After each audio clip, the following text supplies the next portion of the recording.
É, 16:2, A Mundos Incontáveis. Vamos lá.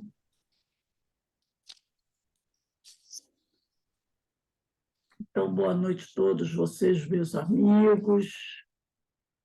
Nós estamos aqui na Sociedade de Estudos do Espírito Francisco de Assis. Hoje é 31 de maio de 2023, quarta-feira. Nesse horário, nós estudamos essa obra de Francisco Cândido Xavier, pelo Espírito Emmanuel. É a primeira obra que Chico psicografou do orientador espiritual Emmanuel. E nós vamos começar estudando o capítulo que fala das vidas sucessivas e os mundos habitados. Mas antes da gente iniciar, eu vou pedir aqui para Iraci, faz a nossa prece de abertura, por favor, minha filha.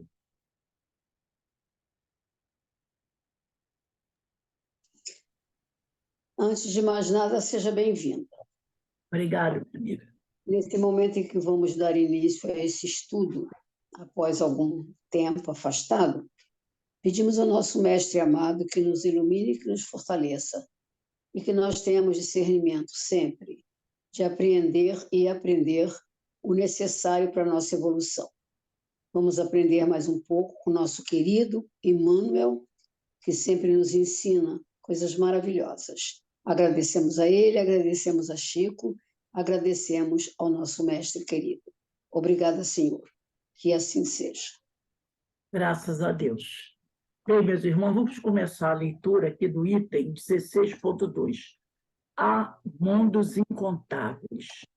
E Emmanuel diz assim: que se calem os que puderem descobrir a vida apenas em vossa obscura penitência de náufragos morais. Por que razão a vontade divina colocaria na amplidão essas plagas, quer dizer, essas terras longínquas? Enxergar nesses mundos distantes somente os objetos de estudo da vossa astronomia é um erro. Eles estão, às vezes, regulados por forças mais ou menos idênticas às que controlam a vossa vida. Em sua superfície, observam-se os fenômenos atmosféricos e outros cuja explicação é inacessível ao vosso entendimento. Por que os formaria o Criador para o ermo do silêncio e do deserto? Podereis conceber cidades bem construídas, abarrotadas de tesouros e magnificências, apodrecendo sem habitantes? Há mundos incontáveis e mundos, e muitos deles formados de fluidos rarefeitos, inatingidos na atualidade pelos vossos instrumentos de ótica. Então, mais uma vez aqui, né, nós até na última aula, quando abordamos esse assunto, mais uma vez nós vamos falar sobre essa questão, chamar atenção para essa questão de o quanto seria inútil ter um universo tão grande, tão cheio de maravilhas,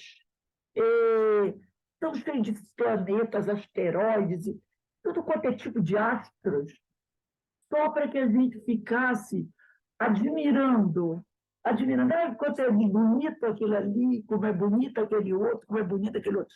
Quer dizer, como se Deus dissesse assim: eu vou construir esse mundo maravilhoso só para o deleite dos olhares do povo da Terra, né? Só para servir de brinquedo para o povo terráqueo, como se o povo terráqueo fosse o povo mais evoluído que os outros povos. E a gente sabe que não é bem assim, né? A gente sabe que não é bem assim. Então, seria uma coisa totalmente sem noção. Você fazer uma grande obra aqui na Terra, vamos dizer, um grande castelo, uma grande, sei lá, um grande monumento, e onde ninguém pudesse entrar nem habitar. E ficasse ali construído para que, com o tempo, com os milhares de anos, aquilo fosse se consumindo, virando poeira, e nunca ninguém tivesse utilizado, usufruído daquilo para nada. E perda de tempo terrível, e perda de material, né? Qual material? Fluido, não é tudo construído com fluido?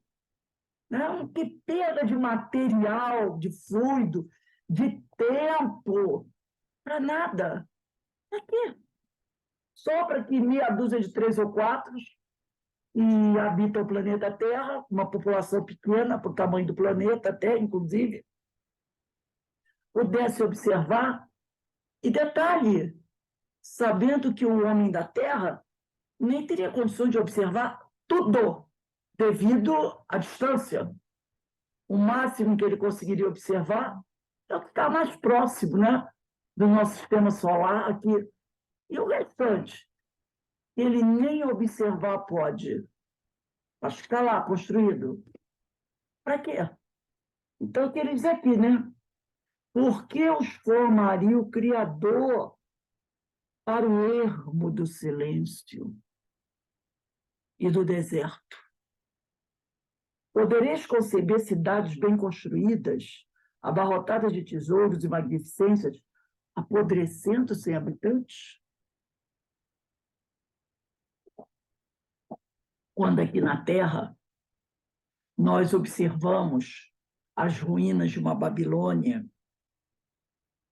as ruínas de outras grandes construções gregas, romanas, ou de outra civilização qualquer, você imagina a beleza daquilo, né? Você diz, nossa, isso deve ter sido um palácio da Babilônia. Você olha, isso deve ter sido coisa maravilhosa.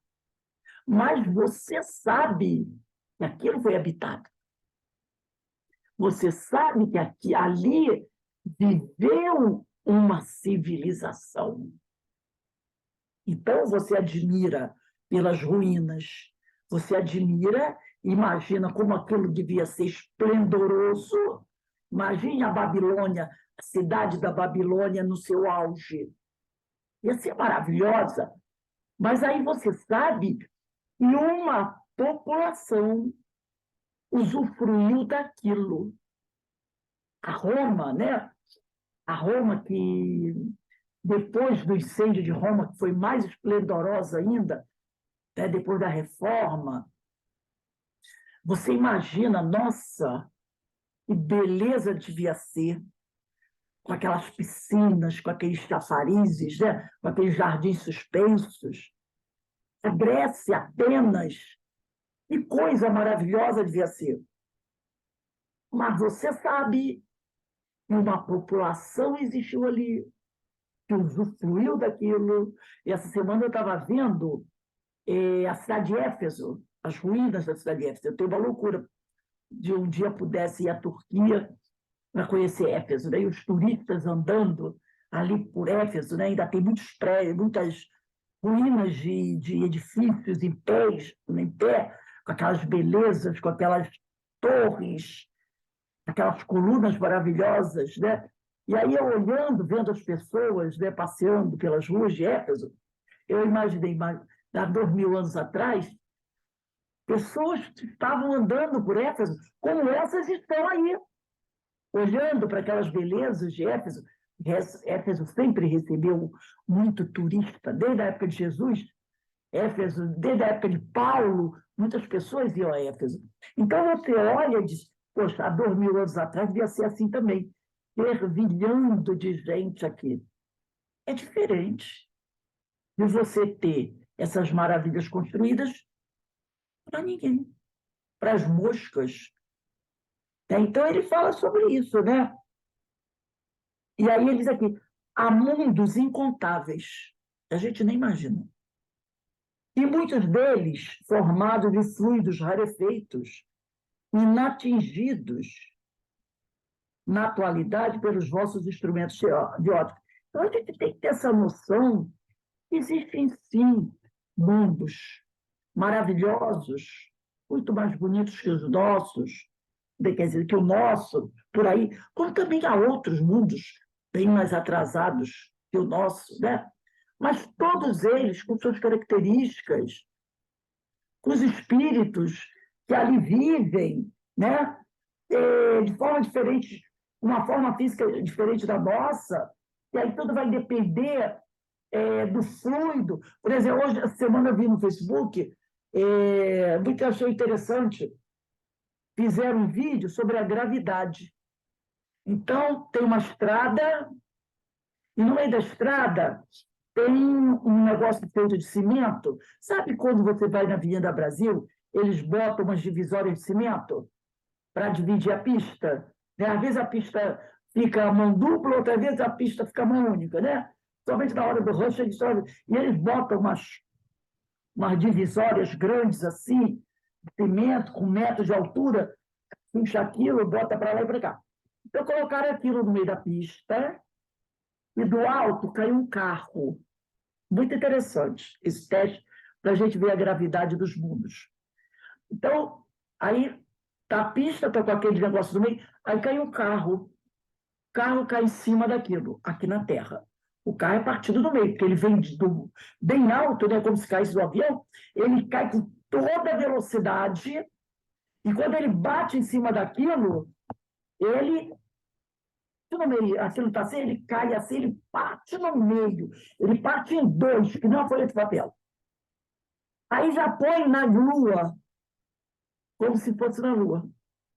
Aí o carro já vem caindo de uma forma mais lenta. Aí ele bate em cima, não quebra. Ele tomba para um lado, tomba para o outro.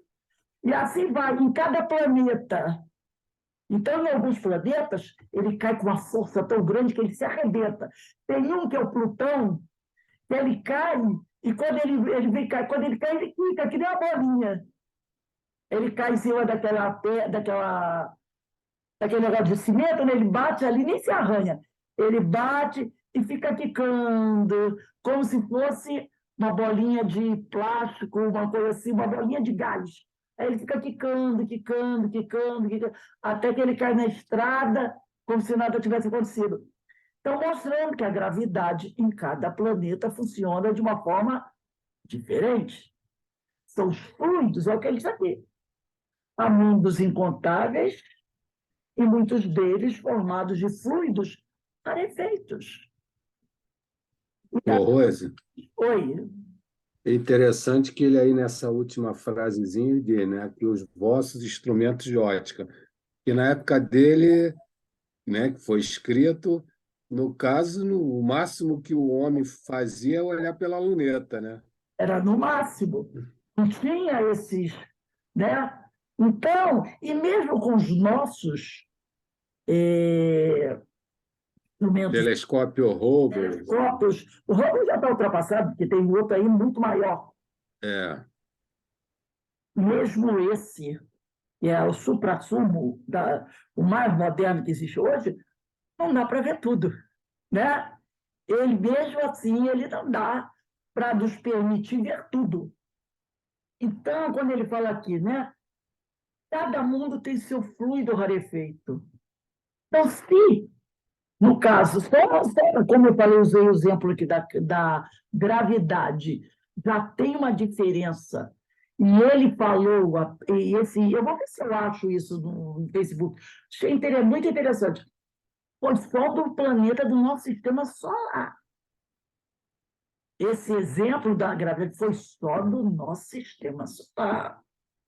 Ele não trouxe como é a gravidade em outros planetas, de outros sistemas solares. Já tem uma diferença daqui para a Lua, que não é nem planeta, né? Não é nem planeta.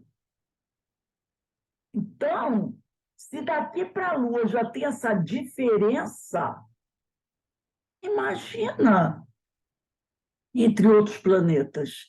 E a gente vai querer achar que não existe nada, a não ser nós, privilegiados, é uma tolice, né? Vamos pegar aqui o Livro dos Espíritos, questão 37.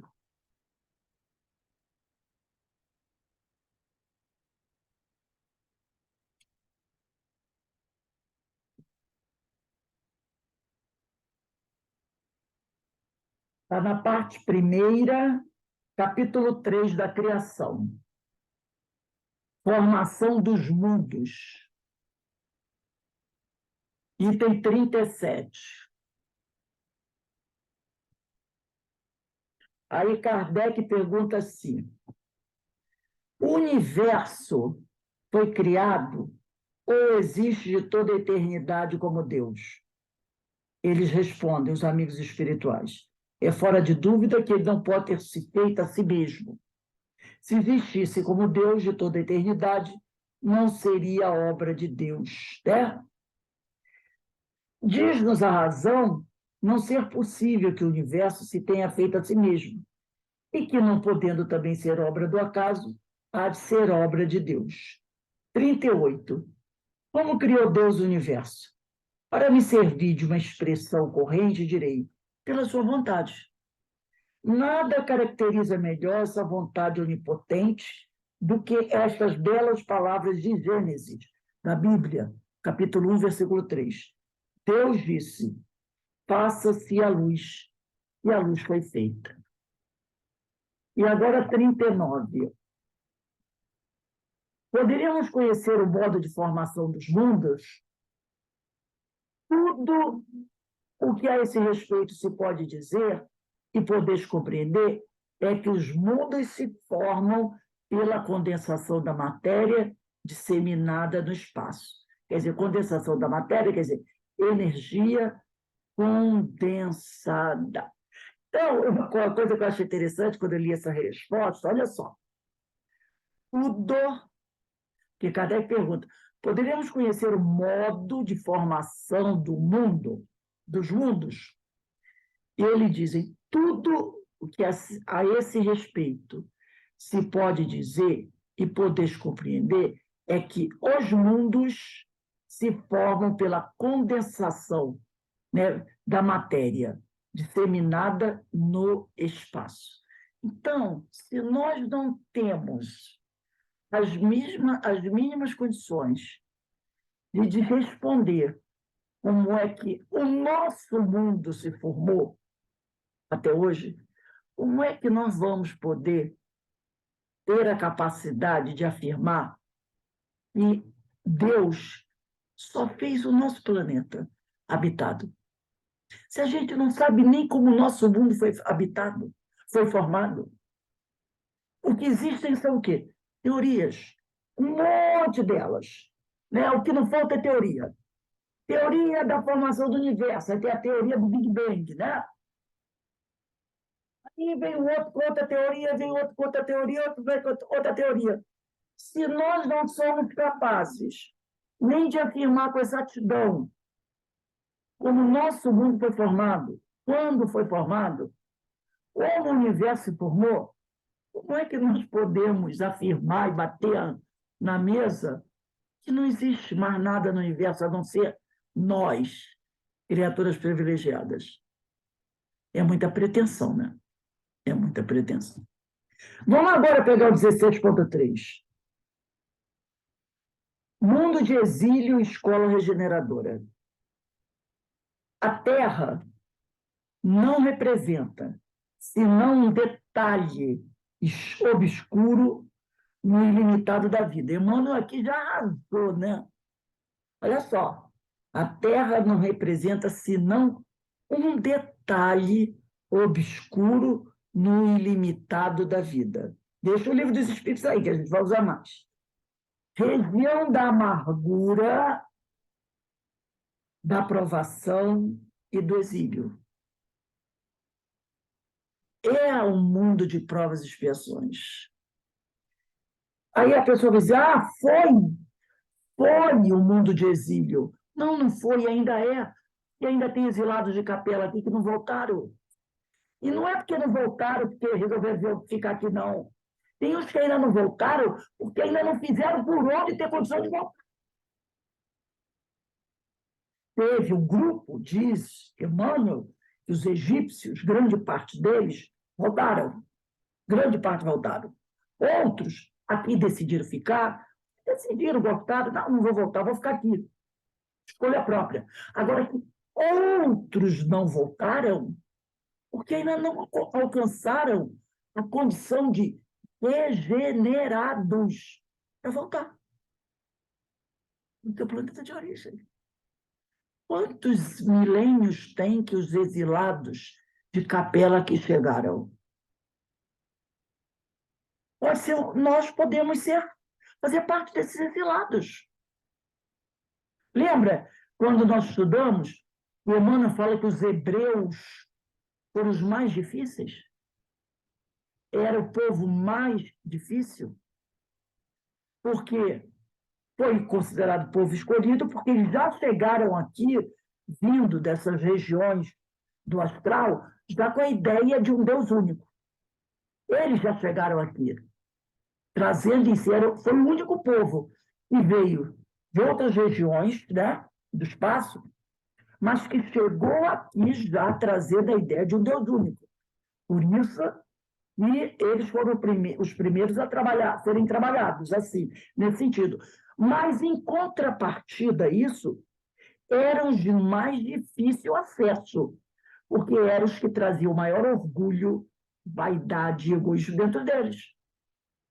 Muito mais do que os outros, que adoravam vários deuses. Interessante isso, né?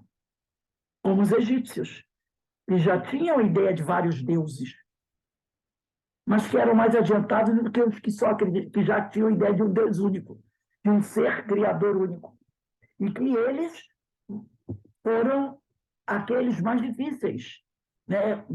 O grupo mais antagônico, mais rebelde, são os hebreus.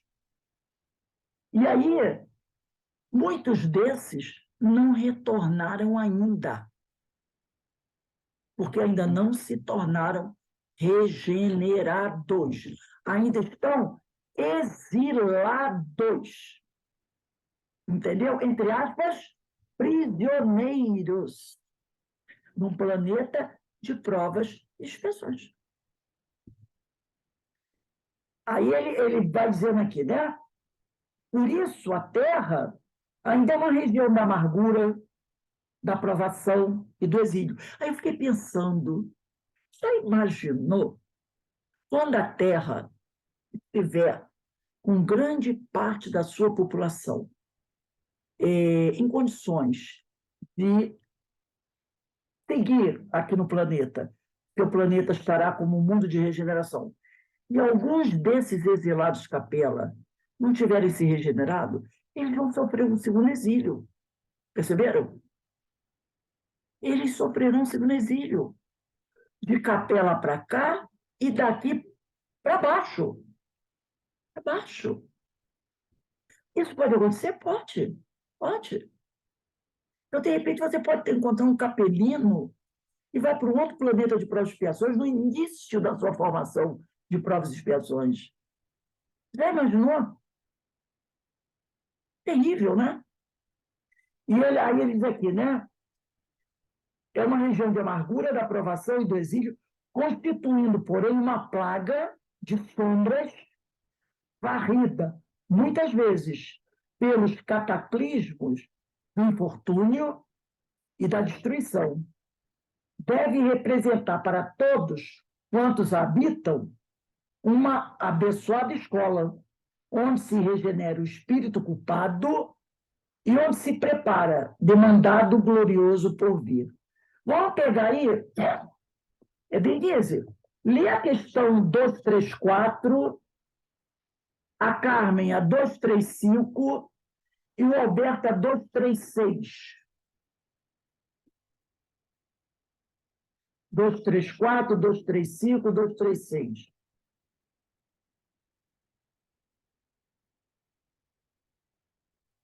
É parte segunda, capítulo 6 da Vida Espírita, Mundos Transitórios. 234. Existem, como já foi dito, mundos que servem de estações e de ponto de repouso aos espíritos errantes? Sim, há mundos particularmente destinados aos seres errantes, mundos nos quais eles podem habitar temporariamente, espécies de acampamento ao ar livre, de lugares em que possam repousar de uma erraticidade demasiado longa. Estado este sempre um tanto penoso. São, entre outros mundos, posições intermediárias, graduados de acordo com a natureza dos espíritos, que podem alcançá-los e nos quais gozam de maior ou menor bem-estar. A Iraci, lê a 234A, que a 235 é Carmen. 234A, Iraci. 234A. Os espíritos que habitam esses mundos podem deixá-los livremente? Sim. Os espíritos que se encontram nesses mundos podem deixá-los, a fim de irem aonde devam ir. Figurai-os como bandos de aves que pousam numa ilha, para ir aguardarem que se lhes refaçam as forças, a fim de seguirem seu destino. 235. Enquanto permanecem nos mundos transitórios, os espíritos progridem? Certamente. Os que vão a tais mundos levam o objetivo de se instruírem e de poderem mais facilmente obter permissão para passar a outros lugares melhores e chegar à perfeição que os eleitos atingem. 236. Pela sua natureza especial, os mundos transitórios se conservam perpetuamente destinados aos espíritos errantes? Não. A condição deles é meramente temporária. Então, olha só. E esses mundos, eles evoluem também. Então, a Terra já passou por isso. A Terra já passou por tudo. Deixa aí o livro dos Espíritos, tá? A Terra já passou por isso. Mas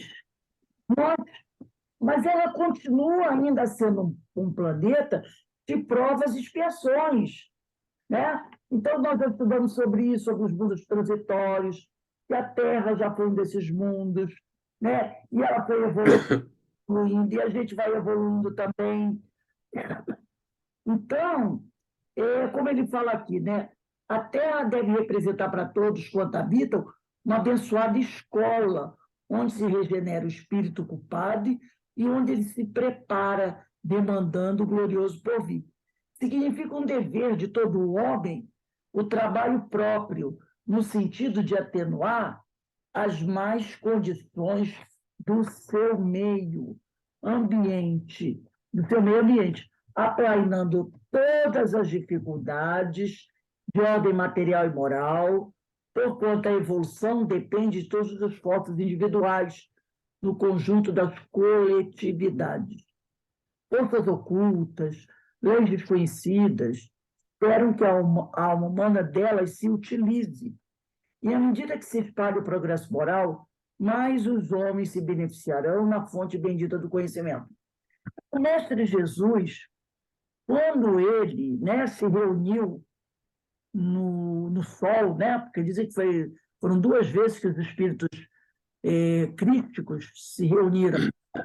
A primeira vez, quer dizer, dentro daquilo que a gente conhece, né, para a formação do planeta Terra, e a segunda vez, quando foi decidido que Jesus viria, né, para impulsionar o planeta, né, porque havia um grande número de espíritos que estavam sendo reunidos para habitar aqui. Então, Jesus vem com a sua pleiade de companheiros e eles começam a trabalhar a formação de uma escola. Esse trabalho levou milhões e milhões e bilhões de anos. Então, quando ele fala, né, esses mundos servem de estações ou pontos de repouso aos espíritos errantes, então, vamos dizer assim, o primeiro movimento desses planetas, do planeta Terra, foi ser um planeta assim, um planeta que inicialmente vão receber apenas espíritos, para que esses espíritos possam repousar ali durante a sua viagem na erraticidade, porque quando o planeta Terra é planejado, já existe uma multidão de espíritos criados e já complicados, né? E já complicados. Então, quando ele diz aqui no final da 234A, os espíritos que se encontram nesses mundos podem deixá-los a fim de irem onde devam ir. Figurai-os como bandos de aves que pousam numa ilha para aí aguardarem que se desrefaçam as forças a fim de seguirem seu destino. Né? E os que vão a tais mundos levam o objetivo de se instruírem, de poderem mais facilmente obter permissão para passar a outros lugares melhores e pegar a perfeição que os eleitos atingem. Né? Então, a Terra foi um planeta como esse. Antes de existirem homens aqui, ela foi um habitat desses espíritos errantes, né? E eles não se conservam perpetuamente nessa condição. Eles também vão evoluindo. A Terra foi evoluindo até o momento que ela chegou à condição de poder receber os espíritos. E aí Jesus trouxe os espíritos para reencarnarem aqui, para que eles pudessem começar a crescer, a desenvolver, a progredir até chegar aonde nós chegamos. E aí a gente, voltando ao que a gente estava falando antes, né? Todo esse trabalho, será que a gente não imagina que isso tudo é uma fantasia? É claro que não. É claro que não. E a gente percebe também o trabalho de Deus, o planejamento divino para organizar tudo isso. Depois que nós estamos aqui, a espiritualidade, com a paciência, trazendo as informações, os conhecimentos para a gente, para que a gente possa compreendendo melhor como tudo isso funcionou, e muitas vezes a gente não dá a mínima. A gente não dá a mínima. Né? Quantas vezes a gente para pensar no magnífico, no hercúleo trabalho divino para preparar tudo isso para nós, para que o dia de amanhã, nosso dia de amanhã, seja melhor que o de hoje. Né? E às vezes a gente simplesmente não valoriza nada, não acha tudo muito uma bobageira. Isso é uma filosofia, é uma coisa que não interessa, é cansativo, para que eu vou estudar isso? Isso não tem valor nenhum.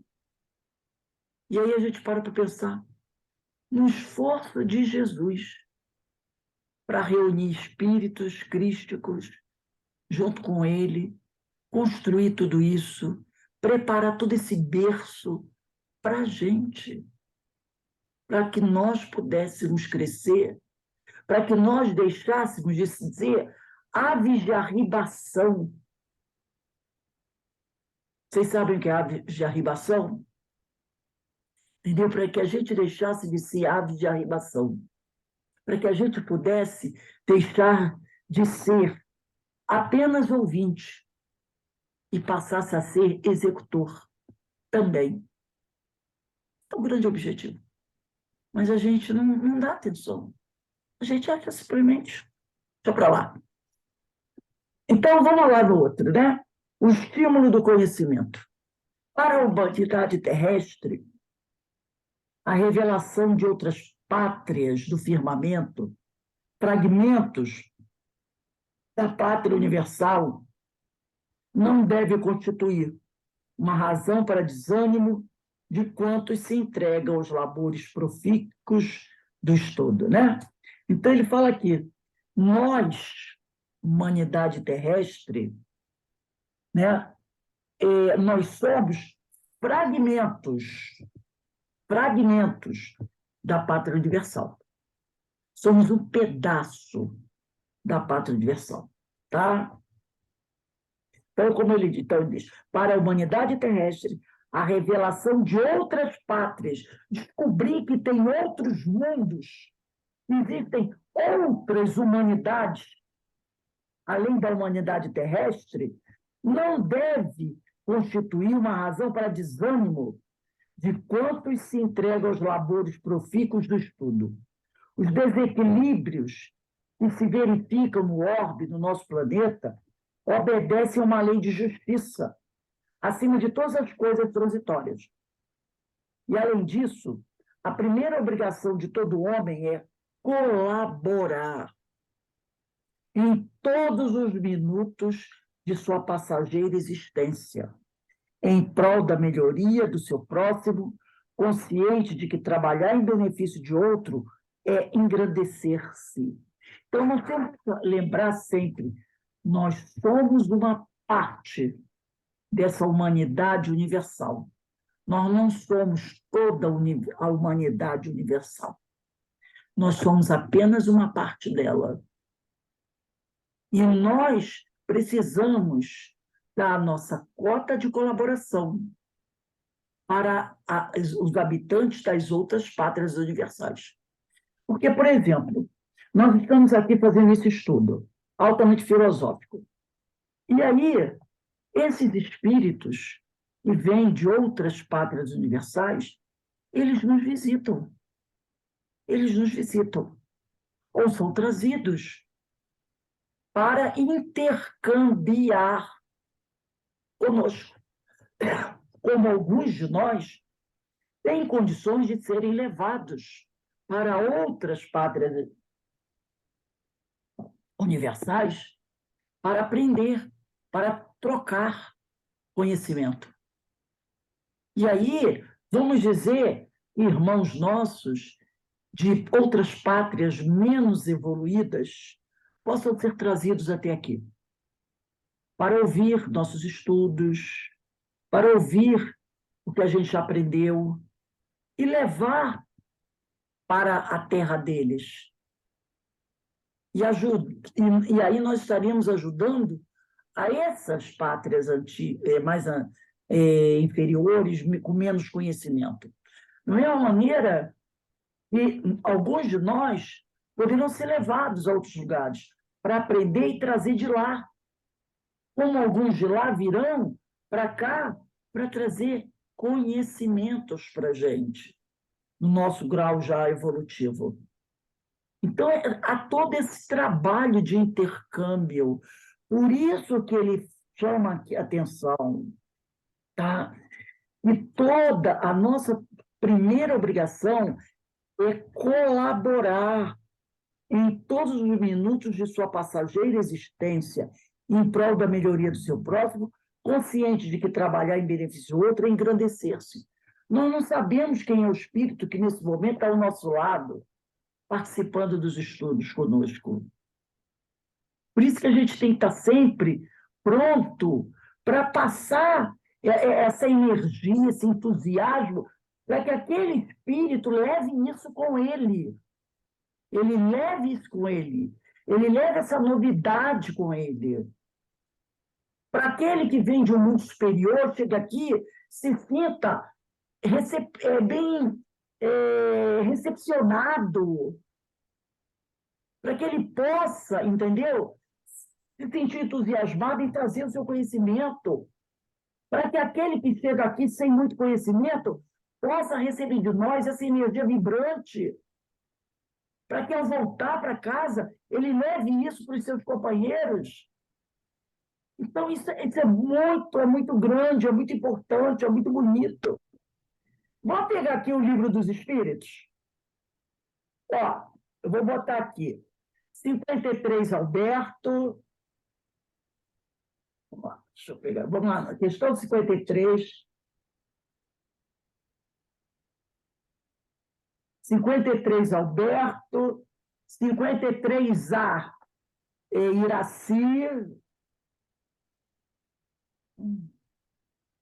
55, Carmen. 56, Eloá. 57, Denise. Parte primeira, capítulo 3 da criação. 55. Não, 53. Ah, então tá. 53. O homem surgiu em muitos pontos do globo? Sim, em épocas várias, o que também constitui uma das causas da diversidade das raças.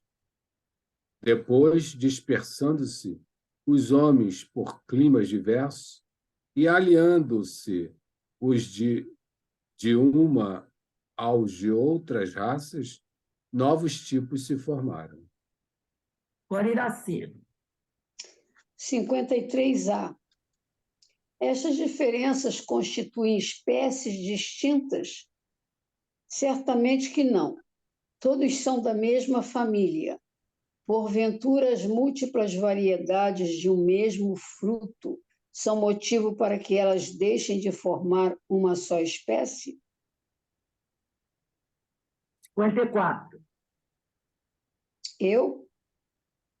Não, 54. Eu pedi para alguém ser 54 aí. 54, Carmen. Esqueceu do 54. Não, O meu é 55, mas tudo bem. 54. Então, não. Pelo fato. Olha só, peraí. Eloá, qual é o seu número? 56. E a Denise? Fala alto, Denise, eu não ouvi. 57. Eu sou a Não, última. eu não falei 57. Ah, tá. 57. Então, 50... Não, 54 não tem, desculpe. Ah, tá bom. Então, 55. Isso. Pluralidade dos mundos. São habitados todos os globos que se movem no espaço? Sim. E o homem terreno está longe de ser, como supõe, o primeiro em inteligência, em bondade e em perfeição. Entretanto, há homens que se têm por espíritos muito fortes e que imaginam pertencer a este pequenino globo o privilégio de conter seres racionais. Orgulho e vaidade. Julgam que só para eles criou Deus o universo. Deus povoou de seres vivos os mundos, concorrendo todos esses seres para o objetivo final da providência. Acreditar que só os haja no planeta que habitamos, fora duvidar da sabedoria de Deus, que não fez coisa alguma inútil. Certo, a esses mundos há de ele ter dado uma destinação mais séria do que a de nos recrearem à vista. Aliás, nada há, nem na posição, nem no volume, nem na constituição física da Terra, que possa induzir a suposição de que ela goze do privilégio de ser habitada com exclusão de tantos milhares e milhões de mundos semelhantes. 56. A constituição física dos diferentes globos é a mesma? Não. Eles se assemelham. Eles não se assemelham de forma alguma. 57. 57. Não sendo a mesma para todos a constituição física dos mundos, deve-se concluir que tenham organizações diferentes os seres que os habitam? Sem dúvida, como entre vós, os peixes são feitos para viver na água e os pássaros no ar. Então, né? Muito simples e lógico. Simples e lógico. A resposta, né? Vamos continuando aqui. O conhecimento das conceitas da vida em outros mundos não deve trazer abatimento aos extremistas do ideal. Semelhante verdade deve encher o coração humano de sagrados estímulos. Saudai, pois, o conserto da vida do seio dos vossos combates salvadores.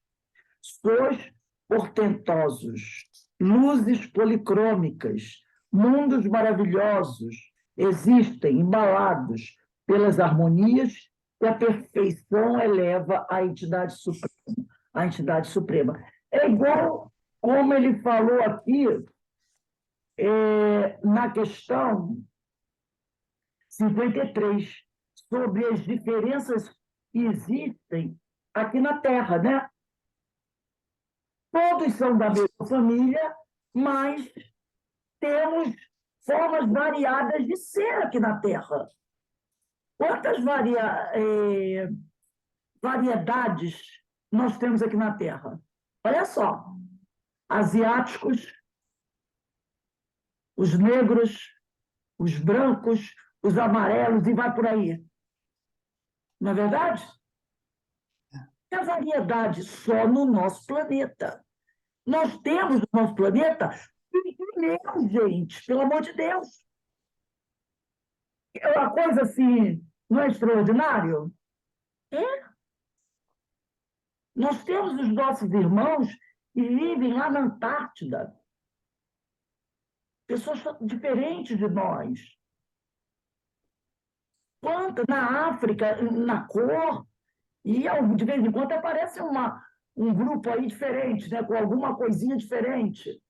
Se aqui na Terra, que já praticamente é toda ela conhecida, de todos os continentes, porque não poderíamos dizer que dentro do planeta Terra tenha uma região, um continente desconhecido. Só se estiver no fundo do oceano.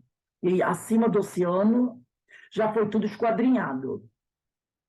Então, se aqui na Terra nós temos essa variedade, imagina no universo. É só questão de aquecídio, né? Então, diz aqui, sons portentosos, luzes policrômicas, mundos maravilhosos existem embalados pelas harmonias que a perfeição eleva à entidade suprema.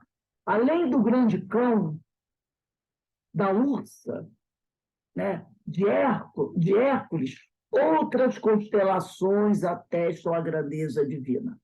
Os firmamentos sucedem-se ininterruptamente nas amplidões etéreas, mas a humanidade, para Deus, é uma só. E o laço do seu amor reúne todos os seres. Então, para Deus, não interessa em que planeta a gente esteja, não interessa a forma que a gente seja. Para Ele, é tudo uma só humanidade. É tudo uma só humanidade. Todos nós somos filhos do mesmo Pai. E temos que entender isso e aceitar que outras humanidades existam também, diferentes de nós. E que elas existem. E que nós temos que colaborar com essas humanidades. Assim como há bilhões de anos, outras humanidades colaboram conosco. Alguém gostaria de fazer algum comentário?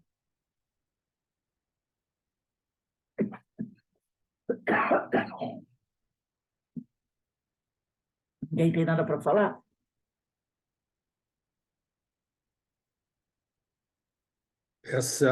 Esse estudo nosso se encaixa bem naquelas 3 perguntinhas, né? De onde viemos, quem somos e para onde vamos. Então, te vê que a morada do Pai é variada. Então, a gente tem possibilidades 1000, né? Cabe a cada um progredir e buscar o caminho de ascensão para mundos diferentes, né? Está tudo nas nossas mãos, né?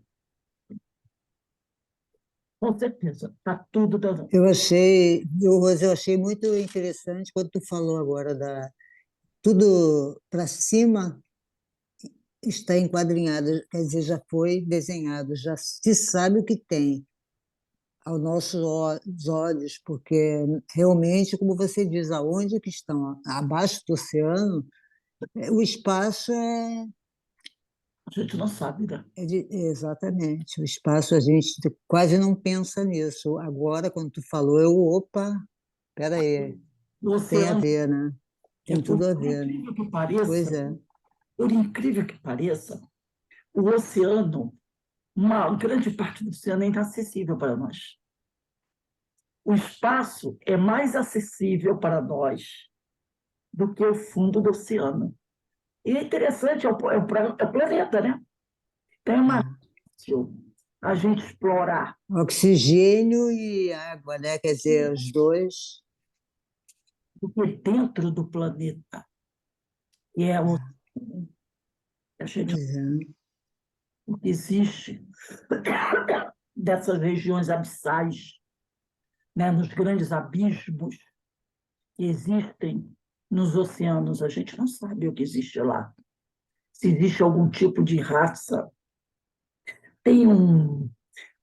Olha, eu não desacredito de nada. Desacredito de nada. Assim, sabe, para mim, tudo é uma possibilidade.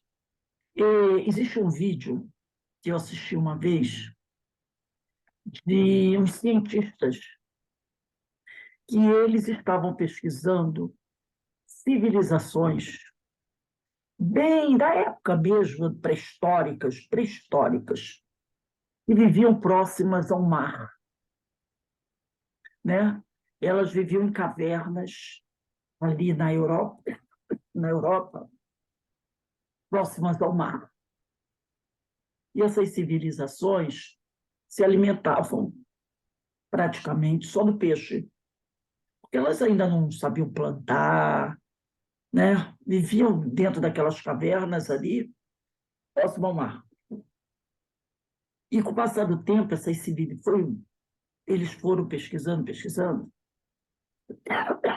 e não acharam vestígios dessas civilizações se afastando daquela região, entendeu? Eles não encontraram, como se eles estivessem saindo dali, porque o mar tinha essa questão, né? O mar sobe, o mar desce, e essa civilização vai desaparecer daquelas regiões. Eles não sabem como. E eles começam a pesquisar. Aí vem os cientistas, né, com suas pesquisas, né? Eles encontram fósseis estranhos, muito estranhos, de seres humanos, mas com características físicas diferentes das nossas, né? Como se aqueles corpos, aqueles fósseis, tivessem passado por mutações. Mutações. Por exemplo, todos nós sabemos que a baleia é um mamífero, e que a baleia era um animal terrestre. Se você pegar a nadadeira de uma baleia e tirar um raio-x, você vai ver isso aqui, uma pata com... Então, imagina, hoje a baleia já é grande, imagina uma baleia pré-histórica, né? Uma baleia pré-histórica. Então, chega um momento, e esse momento é uma coisa que não é de um dia para o outro, né, gente? É uma metamorfose. Chega um momento que a baleia ela vai se lançar ao mar, porque ela não tem mais condições de se alimentar da terra. Muitos mamíferos vão se lançar ao mar e vão sofrer uma metamorfose. Você quer ver uma coisa? A baleia ela não pode ficar o tempo inteiro no fundo do oceano. Não é? Ela precisa respirar. Ela mergulha, fica bastante tempo, mas ela tem que subir para respirar. E a baleia, ela tem, isso aqui pequenininho. Ela só se alimenta de pequenos peixes. Aquela só de Jonas foi engolido pela baleia, não rola. Não rola. E ela se alimenta de peixes pequenos. A baleia, assim como os pássaros, são descendentes dos répteis. São metamorfoses que vão sofrer. Então, eles vão fazer essas pesquisas e eles encontram fósseis com características humanas, mas também com características estranhas aos seres humanos. De vez em quando acontecem grandes tempestades, e essa pesquisa também foi feita nessa época. Lembra daquele tsunami que aconteceu? Foi um dos primeiros do nosso conhecimento, que eu nunca tinha escutado falar em tsunami. O primeiro foi aquele, né? E foi numa noite de Natal, lembra? Que aconteceu lá na Ásia. Eu não me lembro bem o local. Indonésia. Indonésia. Indonésia. Dias depois de passado o tsunami, são que quase não são divulgadas. Os cientistas, muitos cientistas, foram para a beira da praia. Encontraram seres extraordinários que não se conhecia. E foram trazidos, porque aquele tsunami ele vem de alta profundidade, um terremoto violento. Então, ele trouxe seres aquáticos de altas profundidades para a Terra. E ficaram lá, espalhados pela areia. Muitos daqueles seres foram levados para laboratórios, para pesquisas, né? Então, nesse programa, ele mostra a foto de alguns. E tinha alguns que você fazia assim, ó. Você olhava assim, sabe? Para aqueles seres, e aí você começa a pensar o seguinte: como é que é o negócio, aquela história do Ulisses, hein? Das tais sereias, não sei o quê, não sei o quê, não sei o quê. Aí você vê os seres ali, e você olha, gente, pelo amor de Deus, a forma de cabeça e tronco é muito semelhante à humana.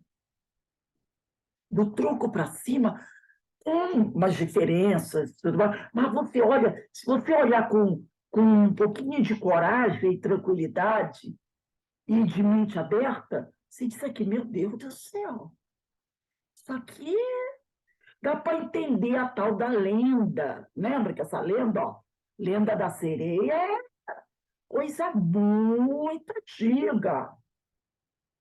Então você começa a olhar aqueles seres estranhos, mas ao mesmo tempo não muito estranhos para forma, estrutura física, e você fica, entendeu? Com a pulga atrás da orelha. E esses cientistas, eles dizem, né? E tem uma gravação deles, eles descem um sino. O sino é como se fosse uma nave redonda, né? Eles chamam de sino, né? E que ela vai descendo para o cabo. Vai descendo, vai descendo. E eles estão dois ou três cientistas dentro desse sino, né? Numa profundidade extraordinária. E, de repente, eles sentem alguma coisa bater contra o vidro do sino. E ficou gravado lá, né? E aquele ser, que ninguém sabe o que seja, ele bate de contra o sino e ele bate com as mãos assim. E quando eles veem aquele bater, eles dão um grito. Eles dão um grito, tem aquela filmagem, mas logo o ser sai e eles pedem para subir, porque eles ficam com medo. Eles se assustam. Eles dizem, não, não, não, não.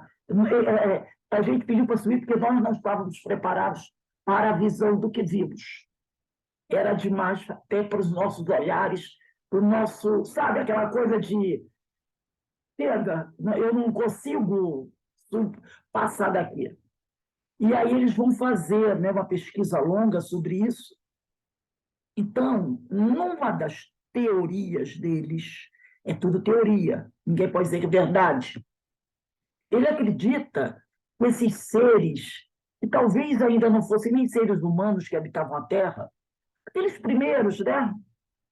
Australopitecos, daquele período de 50 milhões de anos atrás, antes de Cristo, essas coisas todas, logo depois do final dos dinossauros, e talvez esses seres vivessem naquela região.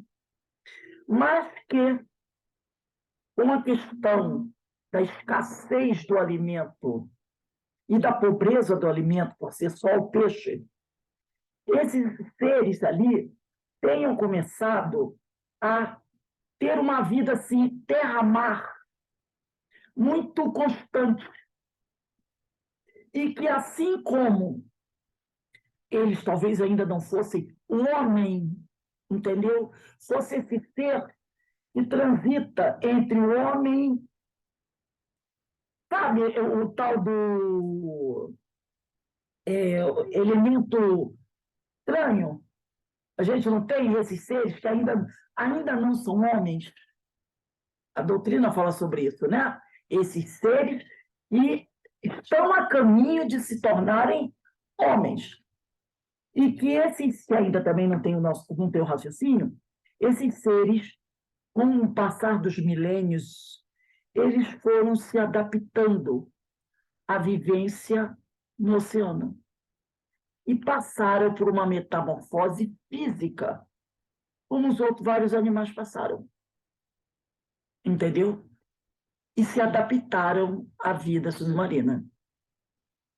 E dali essa adaptação, essa metamorfose, possa ter evoluído. Mas são os mistérios do fundo dos oceanos. E é muito mais difícil para a gente.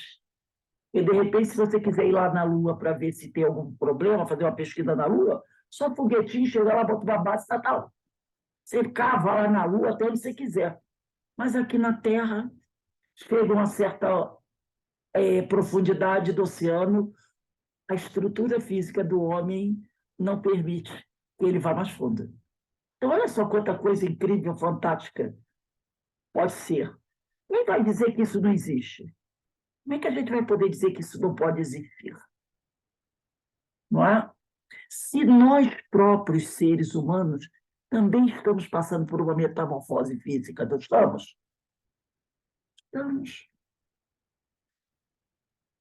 Questão dentária. Nós não estamos passando por uma metamorfose dentária? Daqui a um tempo, nós não teríamos mais os dentes. Daqui a alguns milhares de anos, que a nossa alimentação vai ser tão sutil. Para que os dentes? Para que servem os dentes? Para alimentação material. Será que os espíritos superiores fazem uso de carne, alimento material?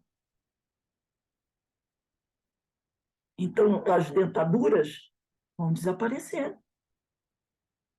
Vão desaparecer. Não é uma metamorfose? É uma metamorfose. E vai ser em matéria, em corpo, ainda. Mas vai ser. Então, são coisas extraordinárias, né, que a gente tem ainda para crescer, aprender, e que esses espíritos maravilhosos vão trazendo para a gente. Alguém quer falar mais alguma coisa?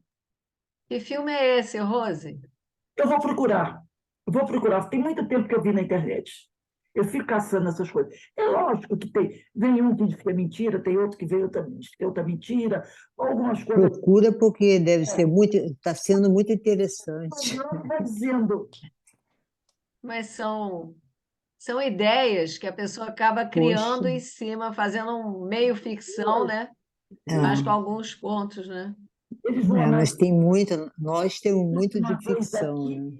encontra outra coisa ali, Vai juntando. e a gente não pode se fechar. É lógico que a gente está em tudo. Mente aberta. Coisas que são bem interessantes e instigantes. E aí a gente fica assim, nossa Senhora, né? Olha a tal da história da Atlântida aí. Não nos Atlântica, eu mesmo em Copacabana eu vi disco voador assim que eu cheguei em Copacabana e todo mundo de Copacabana viu. Quer dizer, às vezes as pessoas perguntam, eu digo, eu vi, eu e um monte de gente, eu e milhões de pessoas que estavam lá nas suas casas, deu para ver e ver bem mesmo, não era nada de... Saiu até no jornal na época, entende? Aquilo ali mudou minha concepção de mundo, né? coisas que a gente escuta, que a gente vê, Tu não apaga, né? Você não, aquilo ali não sai. nada. Eu não me fecho para nada. Eu pesquiso, eu olho, eu digo, não, aqui É bom, eu estou exagero. aberta, né? Eu vou no âmago do negócio e vejo aqui. Isso é bem possível. Que tem, E a que mente é tem, sempre tem. aberta. Isso é possível. Porque quem acredita no espírito imortal vai dizer que alguma coisa é impossível? É. Mas vamos nessa. Vamos nessa. Mas aí que eu acho muito interessante, para deixar importante. Bem, meus irmãos, vamos encerrando aqui o nosso estudo. E aí eu vou pedir para o nosso irmão Roberto, a nossa prece de encerramento, Roberto.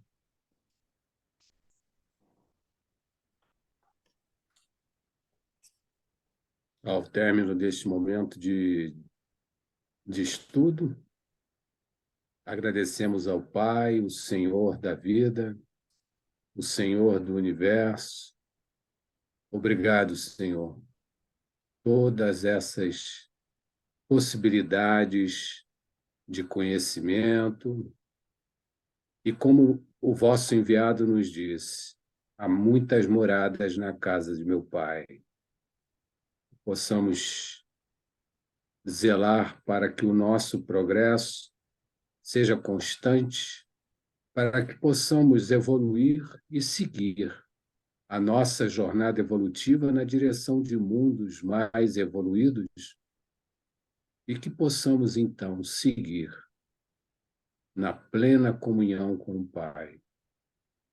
Que possamos aproveitar as oportunidades dadas por Deus nesta orbe que nos oferece tudo para o nosso progresso e para a nossa existência, e que sejamos sempre gratos por tudo que nos possibilita a nossa existência, e que tenhamos a consciência da conservação desse patrimônio universal, para que possamos usufruir em solidariedade e que possamos, então, ser agradecidos ao Mestre Jesus por todos os ensinamentos e esta espiritualidade amiga que nos assiste, que nos inspira. Agradecidos estamos pela oportunidade desses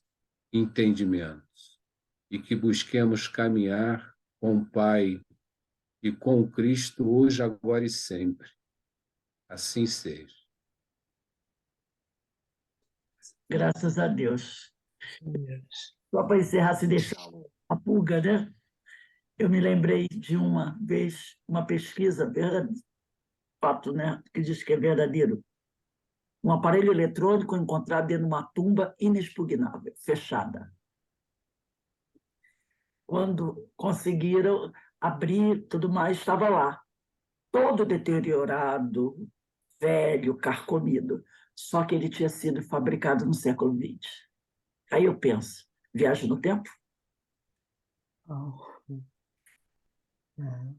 Estava lá, todo velho, caído aos pedaços, enferrujado, mas foi identificado como um aparelho eletrônico.